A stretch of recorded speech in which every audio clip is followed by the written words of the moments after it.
ഇത് ഈ സമയത്ത് നമുക്ക് പച്ചക്കറിയൊക്കെ നട്ട് തുടങ്ങാം. എന്തായാലും മഴയൊക്കെ കുറഞ്ഞു. അപ്പോൾ ഈ സമയത്ത് നമ്മൾ പയർ കുറച്ച് 2 മണിക്കൂറൊക്കെ വെള്ളത്തിലിട്ടിട്ട് നമ്മൾ ഇങ്ങനെ നടുമ്പോൾ പയർ മുളച്ച് നിന്നിട്ടുണ്ട്. ഇതിവിടെ ചീനി ചെറുതായിട്ടൊന്ന് മുളച്ചിട്ടേ ഉള്ളൂ, മുളച്ച് വന്നതേ ഉള്ളൂ. ചീനിയുടെ അരി മുളകിൻ്റെ അരി എടുക്കുമ്പോൾ നമുക്ക് ഒരു 10 മിനിറ്റൊക്കെ വെള്ളത്തിലിട്ട് നമ്മളിങ്ങനെ നട്ട് കഴിഞ്ഞാൽ ഉറുമ്പൊന്നും പെട്ടെന്ന് തിന്നാതെ ഉറുമ്പെല്ലാം അരിച്ച് കളയും. അപ്പോൾ ചെറുതായിട്ടൊന്ന് മുള വരുമ്പോഴത്തേനും 2 ദിവസം കൊണ്ട് അതങ്ങനെ പെട്ടെന്ന് അങ്ങ് മുളച്ച് വരികയും കീടനാശിനിയൊന്നും ഉപയോഗിക്കേണ്ട വരികയില്ല ഉറുമ്പിന് വേണ്ടിയിട്ടുള്ളത്. അപ്പം ഇതുപോലെ നമ്മൾ നട്ടിട്ടുണ്ട്. അപ്പോൾ ഇതിങ്ങനെ മുളച്ച് വന്നിട്ടുണ്ട്. കപ്പയിട്ടതാണ്. അതുപോലെ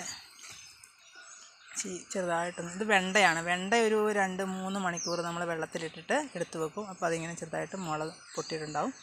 മുള പൊട്ടിയില്ലെങ്കിൽ തന്നെ നമുക്കത് പെട്ടെന്ന് കിളുത്ത് വരും. അതുപോലെ നട്ടിട്ടുണ്ട്. ഇത് വൻപയറാണ്. വൻപയർ നമ്മളിങ്ങനെ വെള്ളത്തിലിട്ട് വെച്ചിട്ട് ഇങ്ങനെ എടുത്ത് വെക്കുമ്പോൾ നമുക്ക് മുള പൊട്ടും. അതുപോലെ ഇങ്ങനെ നട്ടാൽ നമുക്ക് വൻപയർ കുറച്ച് തോരനൊക്കെ ആയിട്ട് ഉപയോഗിക്കാൻ പറ്റും. അതിങ്ങനെ അധികം മൂക്കാതെ വരുന്ന സമയത്ത് നമുക്ക് അരിഞ്ഞ് തോരൻ വെക്കാം. അങ്ങനെ നട്ടിട്ടുണ്ട്. വൻപയർ നമ്മൾ കടയിൽ നിന്ന് വാങ്ങുന്നത് തന്നെയാണ്. അത് ഇങ്ങനെ നട്ടിട്ടുണ്ട്. അത് മുളച്ചിട്ടുണ്ട്.